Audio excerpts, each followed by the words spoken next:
여러분, 예수님은 자신의 몸을 단번에 들이심으로 우리를 거룩하게 하셨습니다. 그렇죠? 그러니까 하나님은 구약의 율법 제도가 아니라 처음부터 예수 그리스도를 예비하셨어요. 이것을 두루마리 곧 율법책에 기록되어 있다고 히브리서 저자가 얘기하고 있어요. 예수님은 율법책에 기록된 대로 하나님의 뜻을 행하러 오셨습니다. 그리고 그 뜻은 자기의 몸을 십자가에서 희생하는 거였어요. 예수님은 하나님의 뜻대로 십자가에서 죽으심으로 자신의 몸을 단번에 제사로 드리셨다. 이게 여러분 히브리서의 전체 핵심이에요. 하나님의 뜻대로 십자가에 죽으심으로 자기의 몸을 단번에 제사에 바치셨다. 그래서 그 결과 우리가 거룩하게 되었다라는 거죠. 히브리서에서 거룩은요, 죄가 제거된 상태와 동시에 양심이 깨끗하게 살아나서 하나님을 예배하는 자라는 걸 얘기해요. 우리가 지난번에 살펴봤던 거 기억나시죠? 9장 한번 펴볼까요? 히브리서 9장 14절 읽어보겠습니다.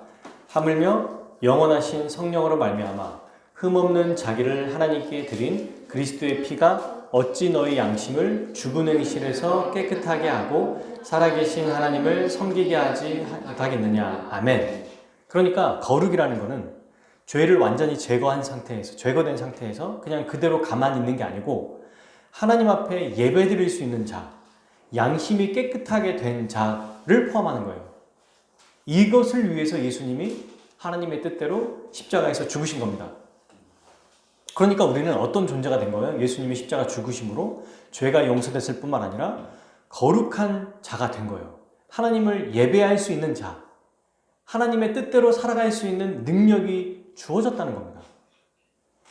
근데 이것은 거룩하게 산다는 것은 어디에 방해를 안 받을 수 있다는 거예요? 죄의 지배를 받지 않는다는 거예요. 그래서 사도 바울은 로마서 6장에서도 너희의 몸을 죄의 무기로 드리지 말고 무슨 무기로 드려라? 의의 무기로 드리라. 왜 이게 가능할까요? 지배를 받으면요, 여러분 누군가의 노예가 되면 그 노예의 주인에게 해방되지 않는 이상 거기서 벗어날 수 없습니다. 계속 지배를 당하는 거예요. 그런데 예수님께서 십자가에 죽으심으로 죄에서 해방이 됐어요. 죄의 세력에서도 해방됐다는 얘기예요. 그렇기 때문에 우리가 거룩하게 살 수 있는 거예요. 죄의 지배에서 해방됐으니까 거룩하게 살 수 있는 능력도 생긴 겁니다. 이게 예수님이 행하신 거죠. 그러니까 이제 더 이상 사탄이 우리를 자기 마음대로 지배할 수 없는 거예요. 유혹할 뿐입니다, 그냥. 그럼 여전히 우리가 죄를 짓는 이유가 대체 뭐냐? 두 가지 이유 때문이죠. 첫 번째는 우리가 예수님으로 인해서 하나님의 은혜로 구원받은 백성, 죄가 해결됐지만 여전히 죄된 본성이 있어요. 이미와 아직 시대에 살고 있기 때문에 죄된 본성이 있습니다. 그러니까 우리의 몸은 죄를 짓는데 더 익숙해요. 가만히 있어도 죄 짓려고 하는 몸이 막 그렇게 움직인다는 거예요. 이 죄된 본성이 있기 때문이고, 두 번째는 사탄이 우리를 유혹하기 때문입니다. 이 두 가지 때문에 우리가 죄를 짓는 거예요. 그러나 죄의 세력 때문에 어쩔 수 없이 짓는 게 아닙니다. 그 말은 뭐예요? 죄의 유혹이 있어도 이길 수 있고, 또 죄된 본성이 있어도 성령의 능력을 의지해서 이겨낼 수 있다는 것을 또한 의미하는 겁니다. 왜? 이것은 우리가 한 게 아니라 우리 주 예수님이 십자가에서 죄의 문제와 죄의 세력을 해결하시고 완전한 의를 우리에게 주셨으니까 가능한 거예요. 이거를 믿고 살아가는 게 신앙생활입니다. 그렇게 거룩하게 살 수 있는 거예요. 히브리서 기자가 굳이 여러 가지 많은 표현, 구원도 있고 의롭다함도 있고, 바울의 표현과 약간 다르죠. 바울은 의롭다함을 얻게 하셨다라고 하셨지만 여기 히브리서 기자는 뭐라고 합니까? 우리가 읽었던 것처럼 지난주에 거룩함을 주셨다고 얘기해요. 다 똑같은 얘기예요. 베드로 전서 후서에서는 구원함을 주셨다고 그러고, 다 같은 얘기죠. 죄가 없이 죄에서 더 이상 눌리지 않고 말씀대로 살아갈 수 있는 존재가 되었다는 겁니다. 그래서 여러분, 새로운 삶이 열렸다고 얘기하고 있는 거예요. 이게 이제 오늘 우리가 읽었던 본문 있잖아요. 히브리서 기자의 마지막 결론부입니다. 이게 고작 몇 절이요? 하나, 둘, 네 절이에요. 이 마지막 마무리는 굉장히 덤덤해요. 짧고 간단 명료합니다. 사실 사도 바울의 마무리를 보면 언변이 굉장히 뛰어나잖아요. 화려하고 그의 멋진 말들, 수려한 말들로 로마서의 교리를 마무리하거든요. 그래서 마지막 마무리를 보고 히브리서는 사도 바울이 쓴 게 아닐 것이다 라는 확실히 있었어요. 히브리서 글을 보면 굉장히 논리적이기도 하고 깊이가 있잖아요. 근데 마무리하는 그 마무리가 사도 바울과 많이 달라요. 사도 바울은 뭐 갈라디아서도 그렇고 굉장히 멋지게 마무리를 해요. 특별히 로마서 우리 아시죠, 여러분?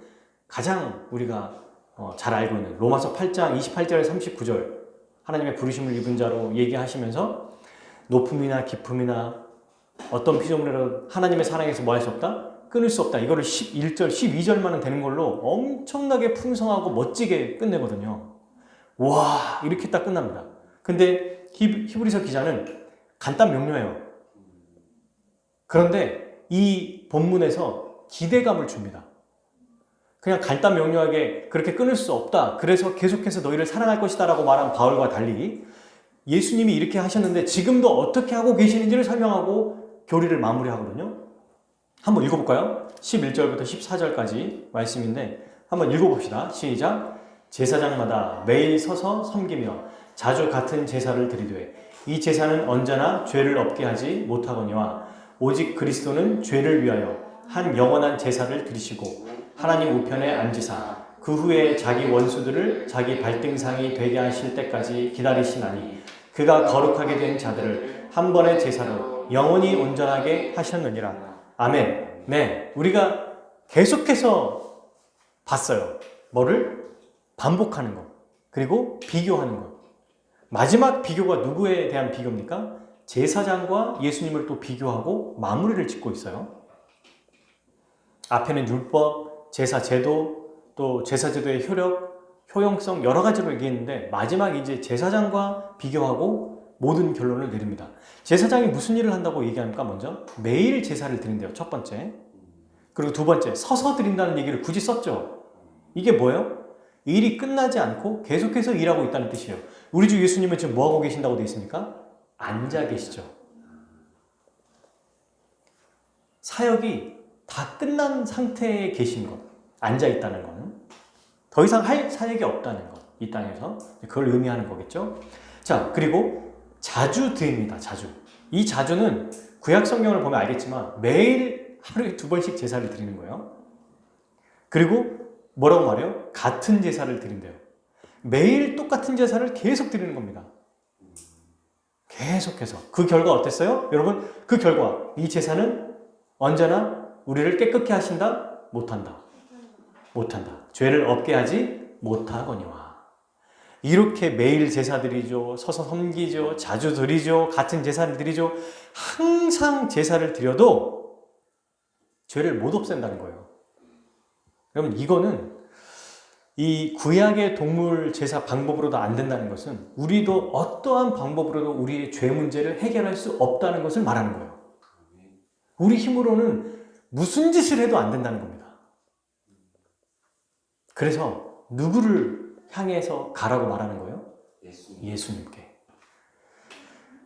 예전에도 그렇고 앞으로도 못한다는 거예요. 여기서 참 멋진 표현이지 않습니까? 우리 개역개정에만 있는 표현이에요. 언제나 죄를 없게 하지 못하거든요. 옛날에도 못했고요. 지금도 못하고 앞으로도 못한다는 거예요. 언제나라는 거는. 항상이라는 거죠. always. 못해요. 언제든지. 그냥 예수님이 오셔서 하신 일을 그림자로 보여줄 뿐이에요. 그러므로 여러분, 우리도 지금 산상수훈 말씀을 배우고 있잖아요. 그리고 말씀을 배우고 있고 지금 이렇게 잘 참석하고 있습니다. 우리가 어떤 일을 계획하고 실행할 때 이것이 내 힘으로 지금 구약의 제사장들과 똑같은 모습으로 하려고 있었던 건 아닌지, 내 노력으로 어떤 인맥이나 사람의 힘으로 노력으로 이것들을 이거는 주님과 별로 상관없는 거야 라고 하면서 나도 모르게 하고 있는 건 아니지 돌아볼 필요가 있다는 거죠. 죄 문제만이 아니라 죄 문제를 해결했다는 것은 모든 문제를 다 해결하셨다는 뜻이거든요. 말씀드렸던 것처럼 모든 문제가 다 죄의 결과로 나오는 거예요. 그러니 이 죄의 문제를 해결하는 것이 모든 문제의 근원을 해결하는 겁니다. 그러면 죄의 문제는 예수님께 나아가고 나머지 문제는 주님 제가 알아서 하겠습니다 라는 게 말이 돼야 안 돼요? 안 된다는 거예요.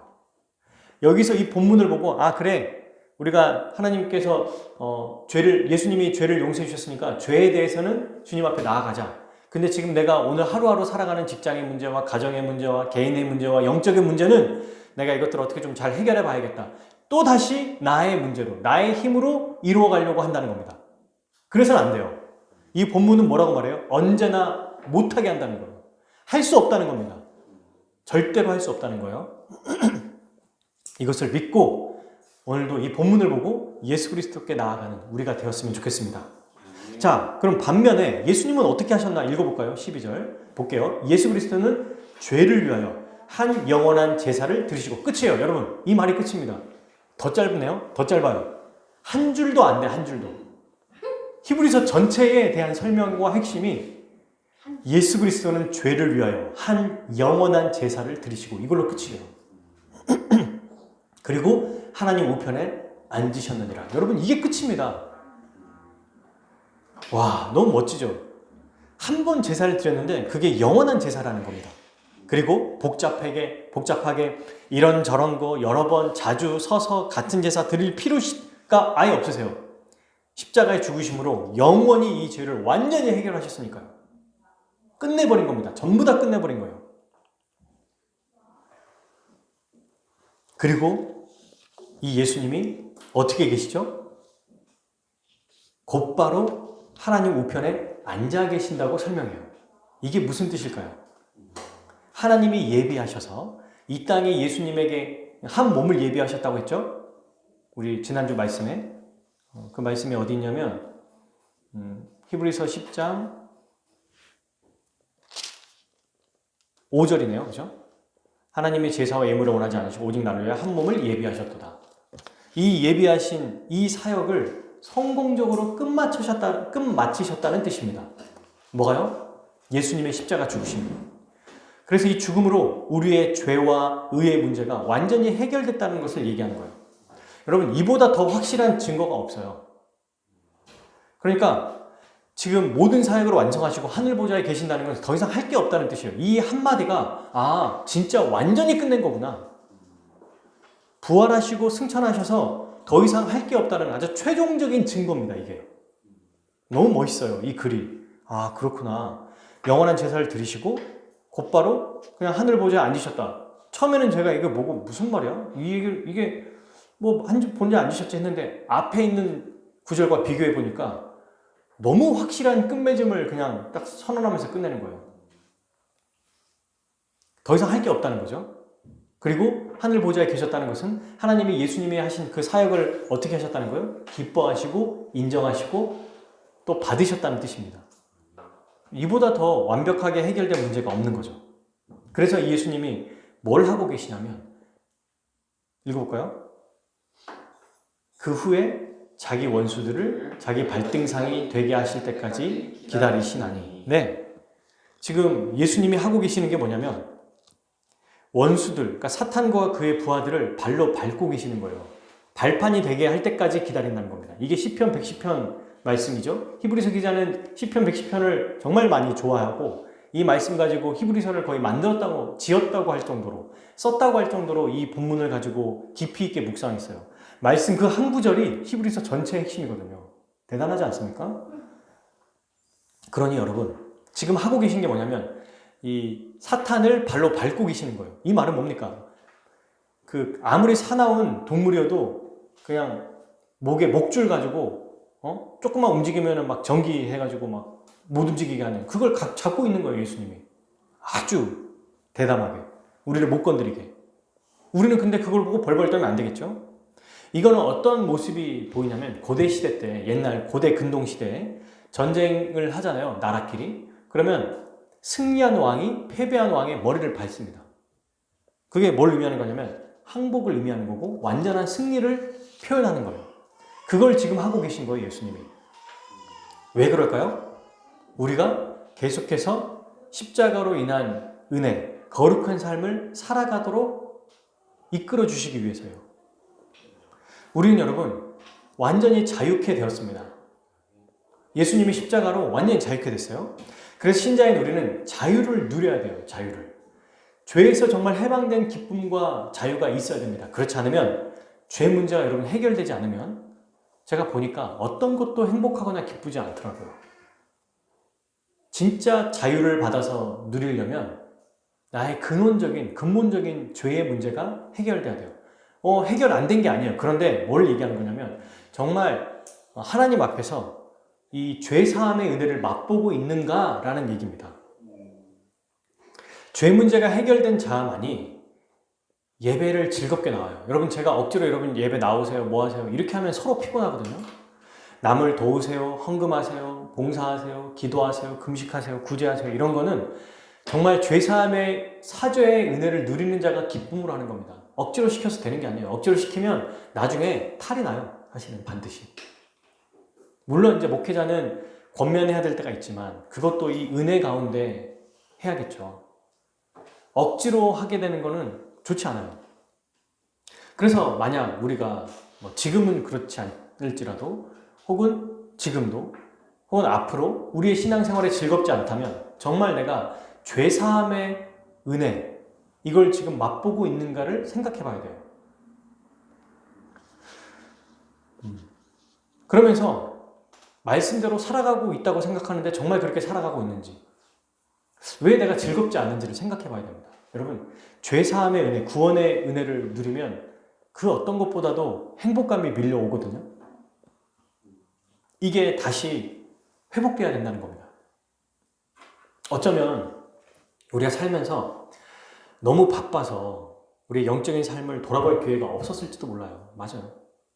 그래서 저는 이번 사경회가 우리의 신앙을 점검하는 기회가 되었겠구나라는 생각을 했습니다. 실제로 제 개인적인 얘기를 좀 한번 드려보면 어제 이제 우리 마태복음 6장을 설교했죠. 거기에 구제, 기도, 금식에 대해서 거룩한 생활, 3종 세트에 대해 설명을 했습니다. 근데 제가 좀 마음이 많이 좀 끌렸던 게 금식이었어요. 그거에 뭐였냐면 죄의 문제를 해결하는 것뿐만 아니라 절실하게 어떤 문제를 해결하기 위해서 이루기 위해서 매달리는 건 바로 금식인데 정말 내가 더 잘해야겠구나. 그러니까 구제를 더 잘해야겠다는 생각도 했고 기도도 더 열심히 해야겠다는 생각을 했어요. 근데 동시에 금식을 하면서 나를 좀 돌아보고 일상의 어떤 일들을 좀 더 진지하게 생각하고 개선해가면 좋겠다는 마음이 들었어요. 저와 우리 성도님들과 교회를 위해서 더 절실하게 어떤 부분은 내가 매달려야겠다 그런 생각이 들었습니다. 물론 이제 건강을 해치지 않는 선에서 해야겠죠. 그리고 막 티내지 않고 이렇게 하는 게 중요하겠죠. 근데 이렇게 하는 게 정말 필요하겠다는 생각이 들었어요. 말씀에 민감하지 않아서 죄와 십자가 얘기가 나와도 그냥 무덤덤하고 무뎌지고 있는 거 아닌가? 설교자임에도 불구하고 똑같은 말씀, 히브리서 말씀을 사실 지난주에 보고 오늘 보는, 그러니까 이번 주에 보는데 다르더라고요. 사경회를 지나고 다시 보니까 또 다르더라고요. 사실은 조금 반복되니까 또 지루할 수 있으시겠구나. 저 또한 반복되는 주님의 말씀 감사하다 이렇게 준비를 해놨었죠. 어느 정도는. 그리고 어제 최종적으로 다시 한번 점검을 하는데 이게 정말 절실함이 있는가 내가? 말씀에 사모함이 있는가? 기쁨이 있는가? 이걸 다시 한번 돌아보게 됐어요. 그리고 내면의 문제를 해결하기보다 겉만 자꾸 해결하려고 하는 거 아닌가? 나는 어디에 집중하고 있고 내 마음은 어디에 쏠려 있는가? 이거를 진지하게 생각해 본 적이 별로 없구나. 최근에는 막 바쁘고 정신없어서 이렇게만 했지. 기도할 땐 기도하고 했지. 정말 진지하고 또 잘 생각하면서 나의 삶을 돌아볼 수 있는 계기가 있었나? 그런 생각을 좀 하게 됐어요. 그리고 끝으로 더 말씀에 깊이 들어가고 싶은 마음이 생긴 적이 있었나? 최근에? 더 깊이 들어가서 주님과 친밀한 생활을 하고 또 이렇게 교회 나와서 예배드리는 것 자체가 막 행복하고 또 함께 말씀을 배우고 성도들의 어떤 뭔가 상관없이 저 스스로가 먼저 회복돼서 기쁘게 지금 이렇게 생활하고 있는가? 이런 점검들이 되더라고요. 어제 사경회 끝나고 내내 집에 있으면서 그런 생각이 들었습니다. 그래서 내게 주시는 말씀 중에 내가 있는 그대로 좀 받아들여야겠다. 어떤 것들을. 그런 생각을 했어요. 여러분들은 좀 어떠신가요? 그래서 같이 이런 것들을 무엇이든지 간에 그게 기도든 구제든 금식이든 이 세 가지 중에 더 좀 보완하고 해야 되는 것들을 생각했으면 좋겠어요. 어제 아내와도 얘기하는데 아내도 어떤 부분을 본인도 이렇게 말씀을 들으면서 생각이 났다고 하더라고요. 그래서 그것들을 잘 지켜나갔으면 좋겠습니다. 저도 여러분들도. 저는 그래서 금식이라고 하는 게 사실은 생명의 결단이지 않습니까? 이런 게 필요하겠구나. 전 지금도 행복하고 평안하고 기뻐요. 근데 매너리즘에 빠지면 안 되겠구나. 그냥 현상에 너무 그냥 가만히 있어서 잘 괜찮네. 뭐 이렇게 살면 되지. 이렇게 해서는 안 되겠구나. 우리 주님이 십자가에서 나를 거룩하게 하셨는데, 거룩하게 살게 하셨는데 너무 내가 안일하게 있는 건 아닌가? 라는 생각을 하게 됐다는 거예요. 여러분, 거룩하게 사는 삶은요, 우리가 성경의 방향대로 따라가는 거예요. 성경이 호흡하는 대로 호흡하는 거고요. 성경이 지시하는 대로 그냥 지시를 받는 겁니다. 내가 결단하고 내가 판단하는 게 아니에요. 거룩한 삶은 우리 예수님이 다 이루셨어요. 다 해내셨어요. 다 성취하셨어요. 그걸 믿고 그냥 따라가면 되는 겁니다.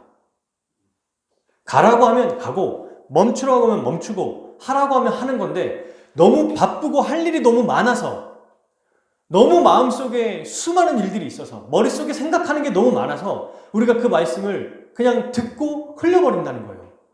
다시 이 시간에, 오늘부터, 사경이 끝나는 이때부터 우리의 영혼이 먼저 좀 회복되었으면 좋겠습니다. 우리 영혼이 다시 집중해서, 주님, 맞습니다.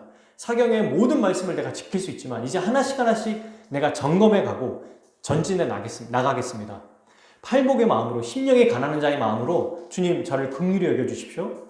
일상에 과거를 과거를 회상하지 않는 자가 됐으면 좋겠어요. 내가 청년 시절에, 내가 젊었을 때 정말 뜨겁게 한 적이 있었지, 이게 아니고 뜨겁게 했으면서도 지금은 연륜이 생겼잖아요. 말씀의 은혜를 알잖아요. 그러면 그게 같이 경합돼서 더 복되고 거룩한 열정이 있는 삶, 불타오르는 삶, 거룩을 향한 열망, 이런 게 우리에게 다시 회복되면 좋겠습니다. 이미 있지만 더 불타올랐으면 좋겠어요. 불씨가 더 불타올랐으면 좋겠어요. 우리 믿음의 조상들은, 선배들은 하나님께 쓰임받고 하나님의 기뻐하시는 삶을 살았던 자들, 유명한 사람, 유명하지 않은 사람, 부자가 아닌 사람, 돈 있는 사람, 없는 사람, 많이 배운 사람, 조금 배운 사람, 어른이나 다 거룩에 불타는 열망이 있었어요. 자기가 할 수 있는 범위 내에서 정말 최선을 다했다는 겁니다. 우리도 우리가 할 수 있는 범위 내에서 최선을 다했으면 좋겠어요. 설교하는 저도 절실하게 설교하고요. 주님의 은혜를 간구하고, 주님의 은혜만을 간구하고, 주님이 부어주실 것을 기대하고 살았으면 좋겠어요. 그게 바로 자유케 된 자의 거룩한 삶입니다. 죄사함의 은혜와 완전한 의를 받은 자, 그런 자가 추구해야 될 삶이라는 거죠. 내 마음대로, 내가 원하는 뜻대로, 목사님, 세상 삶을 보십시오. 제 삶을 보세요. 기뻐할 게 대체 뭐가 있겠습니까? 내 인생에 이런 어려움들이 많은데, 다른 사람과 비교하면 얼마나 힘듭니까? 이렇게 말하는 분들이 있을 수 있어요. 어떤 사람들에게는, 어떤 분들은. 그러나, 예수 그리스도가 우리에게 행하신 일을 기억한다면, 그 크기와 깊이와 너비를 다시 묵상하면, 거기에서부터 샘솟는 기쁨이 생겨요. 거기에서부터 우리를 살리는 능력이 나타난다는 겁니다. 이거를 믿어야죠. 이거 외에는 다른 방법이 없어요. 사랑하는 여러분, 다른 방법이 없어요. 다른 방법으로 접근해서도 안 돼요. 그걸로 해서도 안 된다는 것을 히브리서 기자는 제사장이 날마다 서서 자주 제사를 드려도 죄를 없이 하지 못했다. 언제나, 과거나 현재나 미래나 라고 이미 쐐기를 박았습니다. 안 된다는 거예요. 오직 우리를 불쌍히 여기시고 긍휼히 여기시는 우리 주 예수 그리스도께 나아갑시다. 그분 의지해서 하나님 앞에 나아갑시다. 그러면 우리의 삶이 어떻든지 간에, 지금 내가 어떤 모습에 있든지 간에, 내가 직장 생활이 뭐든, 직급이 뭐든, 연봉이 얼마든, 생활을 몇 년 했든, 이 직장에서 저 직장으로 이직을 했든 안 했든, 지금 사회 취업생이든 아무 상관이 없어요. 주부든 뭐든. 내가 할 수 있는 범위 내에서 죄사함의 은혜를 누리고 그 복음에 부어주시는 능력을 붙잡아서 거룩하게 살아가는 거예요. 그것이 우리 주님이 하늘 보좌에서 우리에게 행하시는 일입니다. 그게 하늘 보좌에서 행하시는 일이에요. 그게 보좌에서 우리를 위해서 도우시는 일입니다. 이걸 잘하라고 지금 붙들고 계시는 거예요. 누구를 밟고 있는 거예요. 사탄을.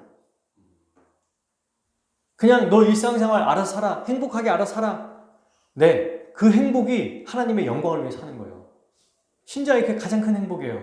어디에 우리가 매몰되어 있죠? 돈인가요? 다음 월요일부터 벌어야 되는? 또는 나의 취미생활? 나의 특기? 다 중요해요. 맛집 투어? 좋습니다. 괜찮아요. 저도 좋아요. 맛있는 거 먹는 거 좋으니까. 그런데 우리의 근원적인 열망, 진실한 열망은 우리 하나님의 영광을 위해 사는 것.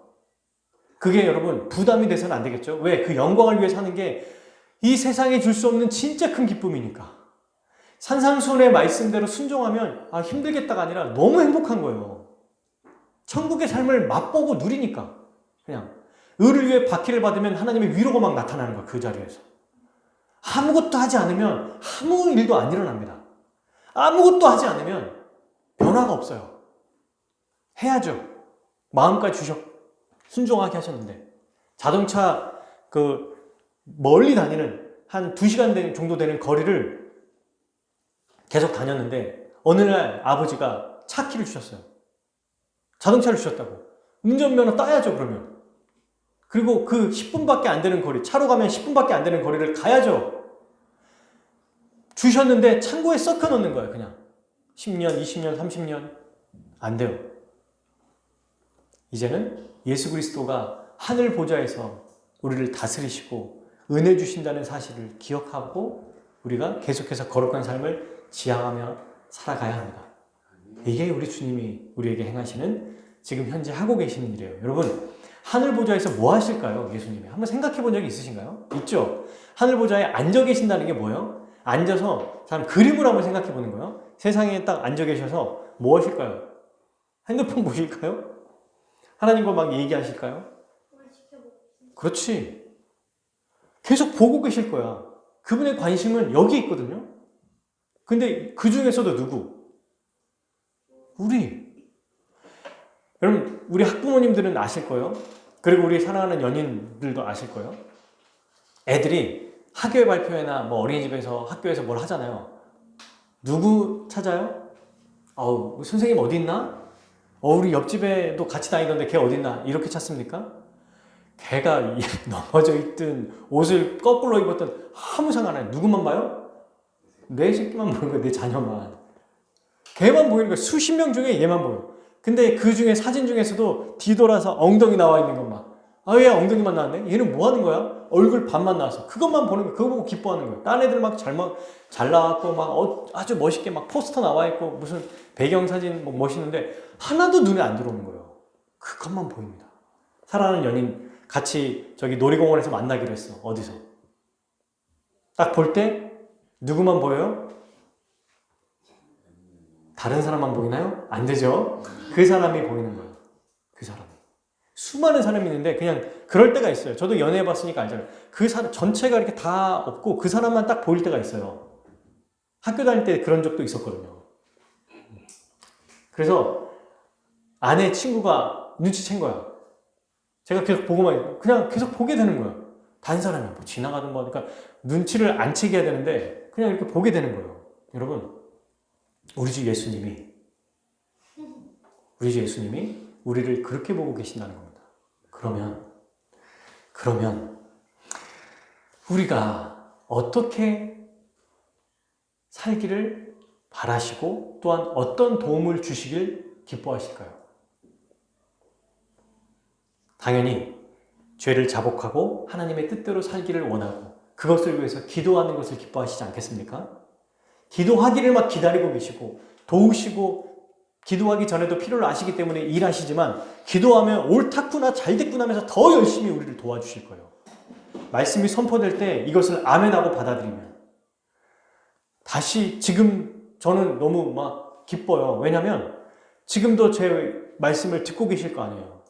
지금도 우리 하나님이 우리 주 예수님이 지금 우리를 보고 계시지 않겠습니까? 그래서 우리의 마음을 바꾸고 우리가 새로운 마음으로 변화되기를 기다리고 또는 그렇게 만들어주시고 계시는 거예요, 지금.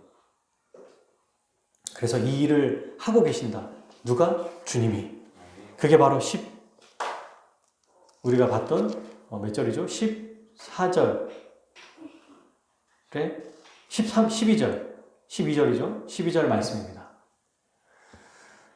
여러분, 그리고 이제 우리 주 예수님이 13절까지 읽었죠. 14절 한번 읽어볼까요? 뭘 하셨는지. 그가 거룩하게 된 자들을 한 번의 제사로 영원히 온전하게 하셨느니라. 아멘. 한 번의 제사로 영원히 온전하게 하셨다. 우리를 거룩하게 하셨다고 했잖아요. 근데 여기 이 말은 뭐냐면 거룩하게 하신 것. 자, 저를 보세요. 십자가에서 죽으셨어요. 그리고 우리의 모든 것을 이루셨다. 이렇게 끝내지 않고 히브리서는 뭐라고 설명하냐면 죄를 완전히 없앴다.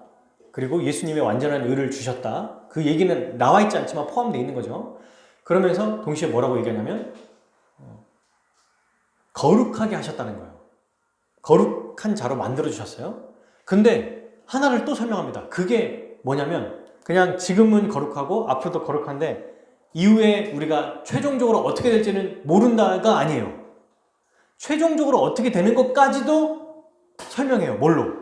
십자가 죽음으로.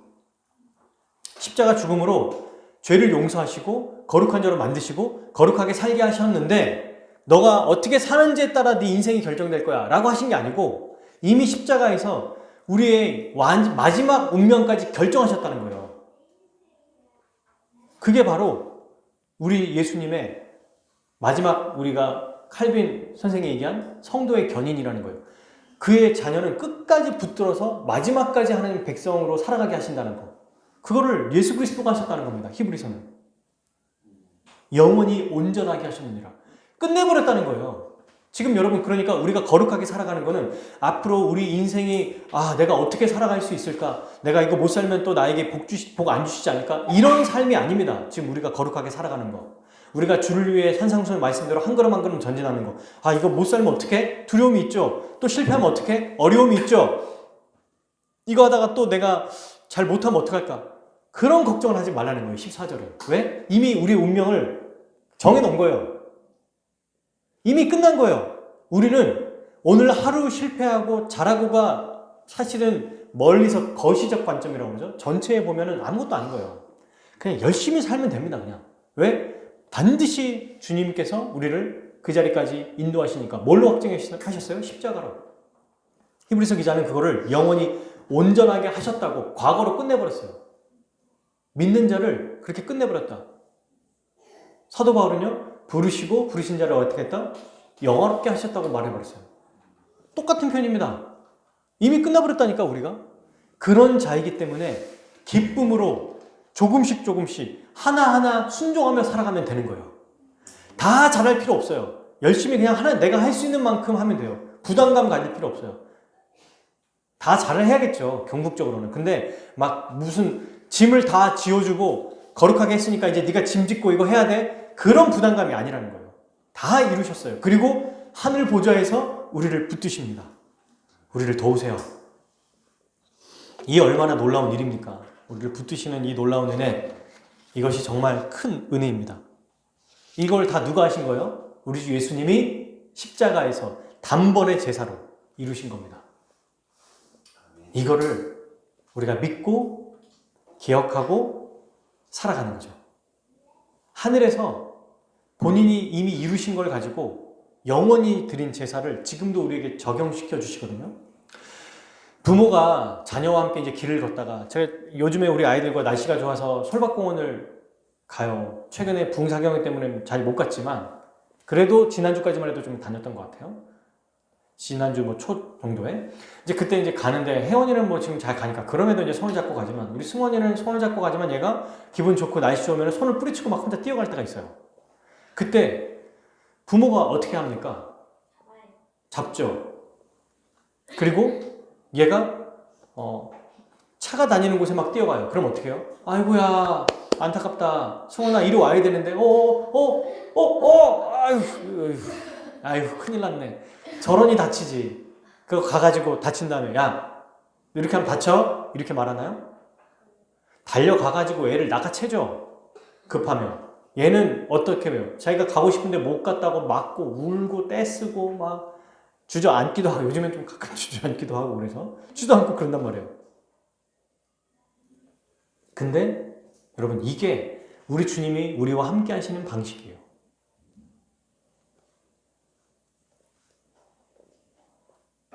미연의 사고를 방지하시기도 하고, 그러나 뛰어갈 때 그 즉시 낚아채는 것. 그러니까 우리가 뭔가 우리 인생대로 살아가다가 잘 안 풀리거나 뭐가 안 돼. 내가 이거 진짜 원하는 건데 안 될 때가 있어. 그러면 어떨 때는 딱 그럴 때가 있죠. 아, 이거 하나님이 막으시는구나. 이게 마음에 확실하게 딱 알 때가 있어요. 내가 너무 원하는 건데 왜 이걸 막으실까? 그래서 원망하는 마음, 싫어하는 마음, 미운 마음 막 생길 때가 있거든요. 근데 이거랑 똑같은 거예요. 함께 하신다는 이 은혜가 바로 이겁니다. 보좌에서 통치하시고 함께 하신다는 거는 계속해서 우리와 함께 하셔서 우리를 지켜보고 계신다는 거예요. 돌보신다는 거예요. 주님이 우리와 함께 하십니다. 이거는 그냥 옆에만 있다는 게 아니라 어려운 일이 있으면 그 자리에서 미연에 방지하시고 도우시고 아이를 낚아채고, 근데 우리는 몰라. 애니까. 성숙하지 않을 때는 왜 이런 일이 나에게 일어나는지, 왜 이런 고통을 주는지 몰라요. 그런데 나중에 알고 보면 믿음을 더 자라가게 하시고, 만약 그때 내가 그 일이 이루어졌다면 내가 이 자리에 없겠구나. 세상에 빠졌겠구나. 더 주를 부인하는 삶을 살았겠구나. 돈 욕심에 치우쳐가지고 아주 그냥 정말 남들과 똑같은 불행한 인생을 살았겠구나 라는 것을 우리가 깨닫게 되잖아요. 우리 주님이 하늘 보좌에서 이미 온전케 하신 그 은혜로 우리를 계속해서 붙들어 가시는 것, 이 은혜가 우리와 함께 합니다. 그러므로 사랑하는 여러분, 다시 우리는 은혜를 간구하며 살아갔으면 좋겠어요. 심령이 가난한 자로, 말씀을 듣고 샘을 얻고 큰 은혜를 받은 자로 살아갈 수 있는 존재임을 기억하고 그렇게 살아갔으면 좋겠습니다. 이것을 우리 15절부터 18절까지 성령님이 증언하신다고 얘기합니다. 이런 은혜, 우리 주님이 함께 하셔서 돌보시고 이끄시고 붙드시는 이것을 우리가 어떻게 믿을 수 있냐? 정말 하늘 보좌에서 우리를 도우시는 게 맞냐? 이럴 때 얘기하죠. 너무 탁월해요. 성경을 보면 15절부터 18절까지가 구약 성경 새 언약 전체를 요약한 거예요. 성경 전체를 읽어보겠습니다. 또한 성령이 우리에게 증언하시되 주께서 이르시되 그날 후로는 그들과 맺을 언약이 이것이라 하시고 내 법을 그들의 마음에 두고 그들의 생각에 기록하리라 하신 후에 또 그들의 죄와 그들의 불법을 내가 다시 기억하지 아니하리라 하셨으니 이것들을 사하셨은즉 다시 죄를 위하여 제사 드릴 것이 없느니라. 아멘. 더 이상 죄 때문에 제사를 드리게 할 일도 없고 이 모든 것이 완전히 해결됐다는 것을 우리의 마음과 생각에 그의 하나님의 법을 새겨버린다는 겁니다. 이게 어디에 나와 있는 말씀이에요? 예레미야 31장 31절의 인용부입니다. 성령님이 이것을 증언하셨대요. 이게 얼마나 놀랍고 감사한 일이죠. 여러분, 우리의 마음에 사도 바울은 로마서 8장 1절에 뭐라고 얘기해요? 한번 찾아볼까요?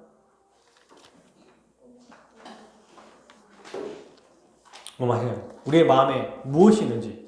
우리 히브리서에서는 죄가 없다고 얘기했죠? 그죠? 죄가 제거되었다고 그랬죠? 로마서 8장 1절. 자, 같이 읽겠습니다. 시작. 그러므로 이제 그리스도 예수 안에 있는 자에게는 결코 정죄함이 없나니 2절. 이는 그리스도 예수 안에 있는 생명의 성령의 법이 죄와 사망의 법에서 너를 해방하였음이라. 아멘. 네, 정죄가 없대요. 그리스도 안에 있으니까. 그리고 그분이 다 이루셨거든요. 그리고 우리 안에 뭐가 있어요? 성령의 법이 있대요. 생명의. 여러분, 이게 성령의 법이기도 한데 생명의 법인 거예요.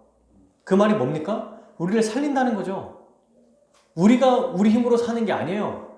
성령께서 오셔서 살아계신 하나님이, 불타오르는 그 하나님이 우리 안에 계셔서 계속해서 말씀을 통해서 역사하시고 기도를 통해서 역사하시고 사람을 통해서 역사하시고 이렇게 일하신다는 겁니다.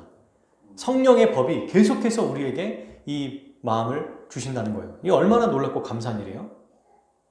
이 일을 우리에게 행하시고 우리의 마음에 이 생명의 법, 성령의 법이 있다는 것을 기억합시다.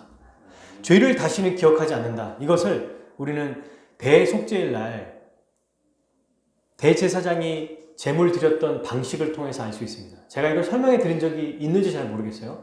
아사셀 염소라는 게 있어요. 들어보신 적 있나요? 아사셀이라고 해서 이것을 희생 제물, 속죄 제물이라는 뜻이거든요. 대제사장이 여러분 이거는 아시죠? 제가 지난번에 설명해서 너무 길어질까봐 뺐던 것들이 있어요. 동물을 먼저 죽이죠. 누구를 위해서? 먼저는 자기를 위해서. 그리고 또 한 마리는 백성들을 위해서. 그리고 그 피를 가져가서 어떻게 해요? 1년에 한 번, 7월 10일 날 지성소로 들어가잖아요. 기억나시죠? 근데 이 작업을 이것만 하는 게 아니라 하나를 더 했어요. 양이 아니라 염소 2마리를 일단 가지고 옵니다. 그리고 대제사장이 안수를 해요. 대표로. 백성의 모든 죄가 여기에 있다 이러면서 염소 2마리에게, 그러니까 제사 드리는 소가지 가지고 제사 드리는 거 따로 머리에 안수를 합니다. 각각 2마리에게 안수를 했어요. 그 다음에 첫 번째 염소는 그대로 똑같이 번제로 태워드려요. 그리고 한 마리를 어떻게 하는 줄 아세요?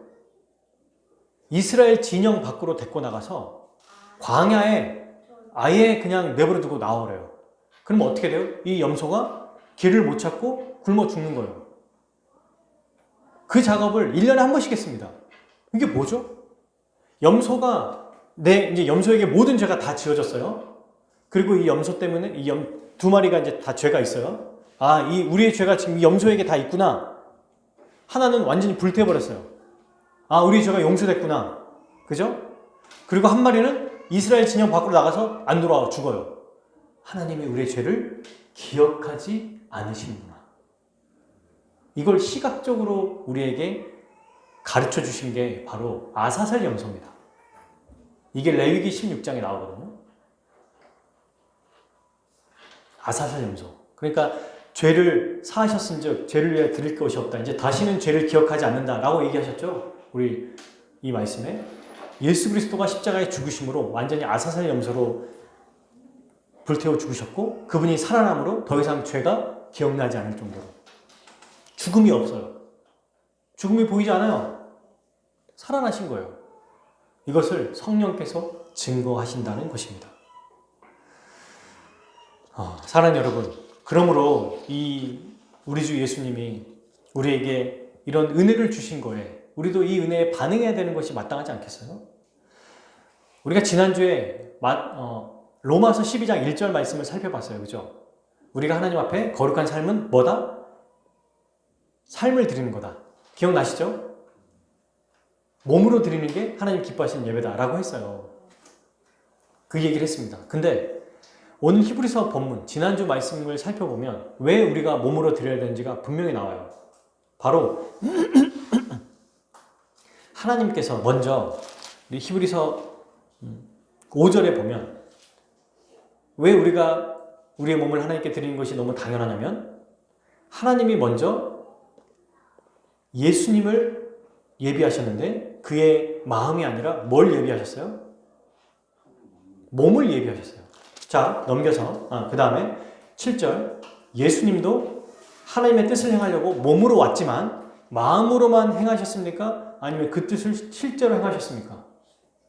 하나님의 뜻을 행하러 왔나이다라고 했어요. 7절에. 그리고 뭐라고 했어요? 10절. 이 뜻을 따라 예수 그리스도의 몸을 단번에 들이셨어요. 하나님도 예수님의 몸을 준비하고 예수님도 자기의 몸을 내어주셨다면 우리도 우리의 몸을 내어주시는 게 당연한 겁니다. 이 몸을 받으시는 것이 하나님의 기쁨이라는 거예요. 몸을 받는다는 건 산상수훈 6장의 말씀에 의거하면 도덕적인 의까지 함께 있는 거죠. 종교적인 행실만이 아니라 마음까지 함께 있는 것을 얘기하는 거예요. 이게 정말 마음에 있는 물밀듯이 마음속 깊이 있는 곳에 감사와 기쁨이 먼저 동반되고 그것을 표현하는 것이 순종이에요. 그것이 바로 하나님께 예배를 드리는 것입니다. 근데 이 삶에 하나님이 우리에게 상을 주신대요. 여러분 거룩하게 만드시고 이렇게 우리의 마지막 완성까지도 이뤄놓으신 그분이 이걸로 그치지 않고 상을 주신답니다. 이 상을. 이 상 받기 위해서 우리가 하는 건 아니에요. 은혜가 감사해서 하는 거지. 그러나 이것이 또한 우리에게 기쁨이 되는 겁니다. 그러므로 여러분 죄와 싸우고 유혹을 이기고 말씀을 하나씩 하나씩 순종하며 살아가는 삶이 우리에게 상이 있음을 기억하고 더 열심히 주를 섬길 수 있는 계기가 되는 거죠. C.S. 루이스가 이렇게 얘기했어요. 상에 대해서. 비신자들이 이 보상 약속을 보고, 보상의 약속을 보고 하나님이 상 주실 거다라고 보고 그리스도인의 삶도 결국 보상을 위한 게 아니냐 말할 수 있다. 하지만 그런 이야기 때문에 고민할 필요가 없다. 보상도 종류가 많다. 당신이 일하는 목적과 자연스럽게 연결되지 않는 보상도 존재한다. 또한 당신이 하는 일들의 동반되는 욕망과도 굉장히 동떨어진 보상도 있다. 이를테면 이런 거예요. 이제 예를 듭니다. C.S. 루이스가. 어떤 사람이 상대의 돈을 보고 결혼한다면 우리는 그를 보상에 눈먼 사람이라고 부를 것이다. 그러나 결혼은 진정한 사랑에 주어지는 합당한 보상이다.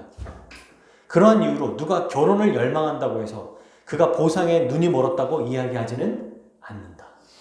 멋진 표현이죠. 사랑하니까 나 결혼하고 싶어. 뭐야, 보상받고 싶은 거야? 이렇게 표현 안 한다는 거예요. 하나님께서 우리에게 상 주심을 바라는 것은 정말 그분이 주신다고 하니까 더 기쁜 거죠. 이미 우리의 최고의 상은 예수 그리스도가 죄를 제거하셨고 의를 주셨고 거룩하게 만드셨고 거룩하게 살게 하시고 완전하게 영원히 온전한 자로 만드시는 게 우리의 최고의 상이에요. 근데 이 땅에서도 계속 살아갈 수 있는 또 동기부여를 주시기 위해서 상을 주신대요. 작은 것 하나하나가 상이 된답니다. 소자에게 물 한 그릇 주는 것도 상이 있다고 그랬어요. 기쁘지 않아요? 우리가 교회에서 봉사하고 헌금하고 또 다른 사람 돕고 작은 것 하나하나 하는 게 이 땅에서 상이 있다는 거예요. 너무 좋지 않아요? 그래서 여러분, 팔복의 성품을 가진 자로 팔복의 삶을 살면 보상이 있다는 거예요. 보상을 바라지 않는데 상이 있다는 겁니다.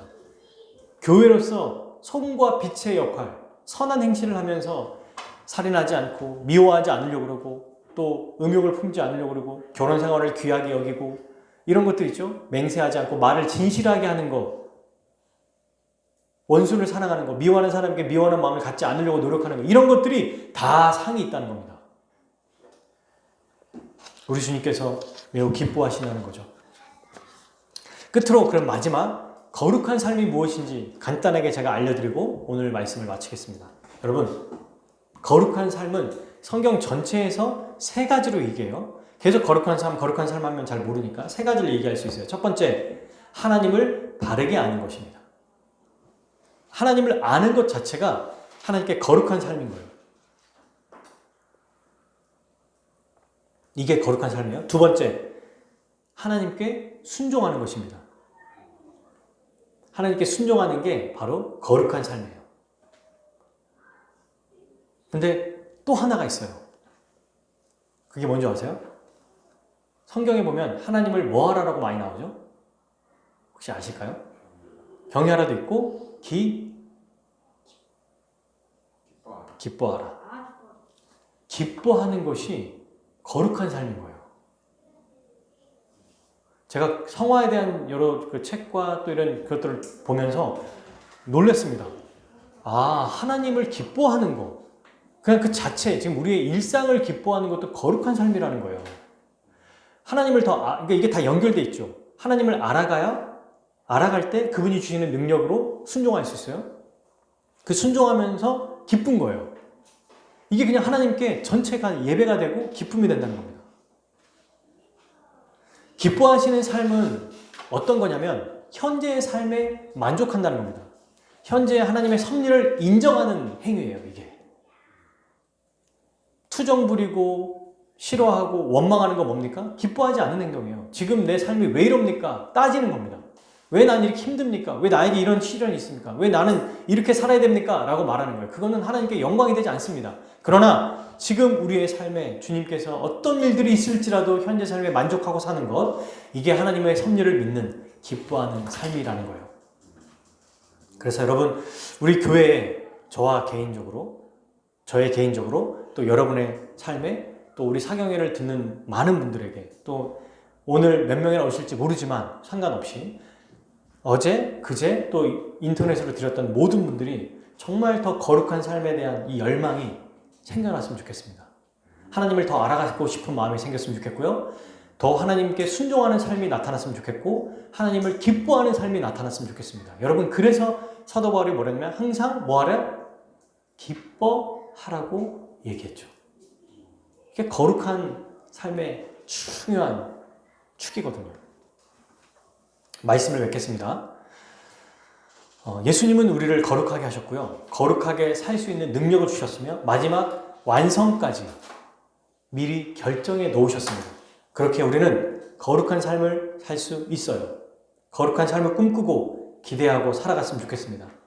이를 위해서 단번에 이루신 예수님의 사죄의 은혜를 놓치지 맙시다. 이걸 잊지 맙시다. 왜냐하면 여기서부터 시작되는 거예요. 여러분, 우리의 이 하나님의 말씀에 순종하며 기뻐하며 사는 것은 사죄, 용서해 주시는 그 은혜로부터 시작되는 거예요. 여기서부터 회복이 되어야 됩니다. 자유케 되는 것이 먼저예요. 날마다 회개하고 그 죄사함의 은혜를 받을 때 더 우리는 하나님 말씀에 순종하며 살아갈 수 있는 마음이 생기는 거죠. 그리고 우리 중에 때로는 우리가 진지하게 우리 일상을 좀 돌아보고 우리의 방향이 정말 제대로 돼 있는지 점검하고 다시 설정하는 시간을 가졌으면 좋겠습니다. 이 사경의 기간에 그런 것들을 품고 이 한 주간 또는 이 우리가 살아가는 동안에 그렇게 했으면 좋겠어요.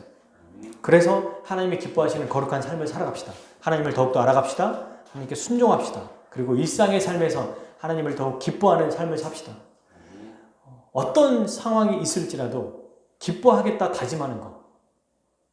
이거 진짜 중요한 거예요. 진짜 멋진 거예요. 이 근사한 삶을 우리 모두 이렇게 살아갔으면 좋겠습니다. 그럴 때 우리에게 상 주실 거예요. 상 주시는 이심을 우리 믿고 살아갔으면 좋겠습니다.